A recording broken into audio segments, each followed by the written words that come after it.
Yeah. I tried. I don't know if well, Woo! It was good. I I really would like to learn more. Um, I'm sorry. I really would like to learn more in doing, ASL. I mean, this movie opened up a lot to me. It just underrepresented communities on film, and I love the story. What what was one of the challenges for you as a director and a writer to not only portray these characters, but to portray it in a way that is sensitive to how you should show something for them. For example, like you have to compose the pictures with sign. I'm guessing as opposed to like over the shoulder shots. So like, what were some of those challenges for you as a director? Yeah, I mean, I think, look, first of all, I love that you just learned that sign, and I hope that everyone watches this movie and has the same feeling that you just had, which is, how I felt coming into this world. Like, I'm still studying sign, I'm still getting better at it, and it just is such a exciting way to express yourself, and so I hope more people are inspired to do that. But um, going in, I am an outsider. Like, I am a hearing person, and I really took that seriously going into this project, because whenever you're representing a community that has been historically marginalized and not just underrepresented on film, but misrepresented on film and represented in a harmful way, I think you go in feeling like, I have to do this story justice, and I have to tell this in the right way. And the only way I could do that was with deaf collaborators, because I am always going to come from a hearing perspective. And so I made sure that, not only were we casting deaf actors in these roles,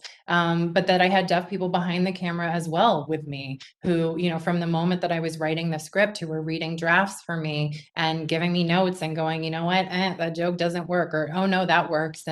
And so it was really a process. And then having my ASL masters on set. So I had two women who worked on the movie, Alexandria Wales and Ann Tomasetti, who were, ASL consultants. And like you said, in terms of how we shot the movie, and shooting an ASL scene is very different from shooting a dialogue scene, because, you have to make sure that you're keeping people's hands in frame. Otherwise, you're cutting off the language. I mean, this shot here would never work for me if I were signing right now. And so, we did figure out you could shoot over the shoulder, my DP and I, if you had someone kind of sign higher and you captured the sign over their shoulder. So a lot of it was experimentation of rehearsal and watching the scene, and really figuring out with my DP, like, where we were going to put the camera. And it's a very visually dynamic language. So it was cool to kind of see. I mean, talk about, as a writer, like you say, like, I saw my words come to life, but in this case, like, I actually saw them come to life.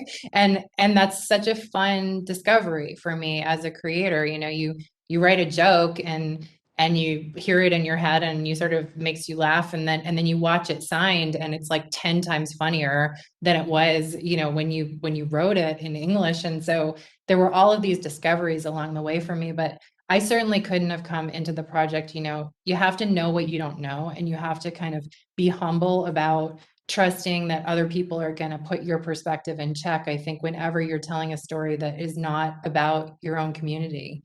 Yeah.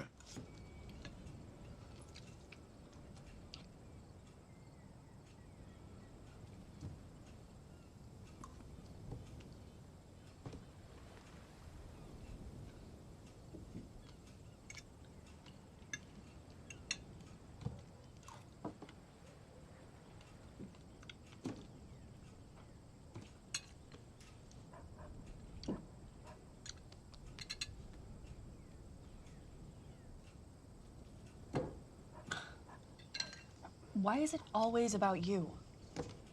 I'm meeting people. I'm making friends. You know what?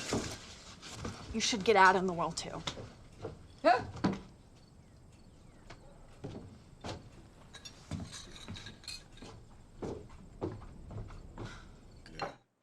How did you choose which beats to share to have the audience share in the experience of the deaf and to not hear? And I know in one, and I'm not sure because watching a screener or not, but I know in one scene when they was at the bar, like it was like no subtitles, but it's like, was that like, is that end of picture for us to just like, we should be able to figure out this conversation? Like, how did you choose those beats? I was real impressed I by that. mean, the scene in the bar was really interesting because that was a scene where I had, I was really interested in having the camera reflect what that feels like to be the only deaf person at a table full of hearing people that don't sign and are having like a rapid fire conversation. And so, I'd reached out to Daniel and to Anne and just said like, hey, like, can you just tell me about that experience? Like, what is it like when you're at Thanksgiving dinner with your hearing family and you're trying to follow that conversation? And Anne actually wrote me like this beautiful essay that was just about like how exhausting it is. And, you look there and you catch like, you read someone's lips and you get a word, a sentence, but then someone laughs at a joke and you look over there, but then you miss the joke. And it's just like exhausting. And you're sort of a detective who's trying to follow what's happening, and hearing people are clueless a lot of the time. So, someone's picking up their beer and drinking and covering their mouth and you don't get what they're saying.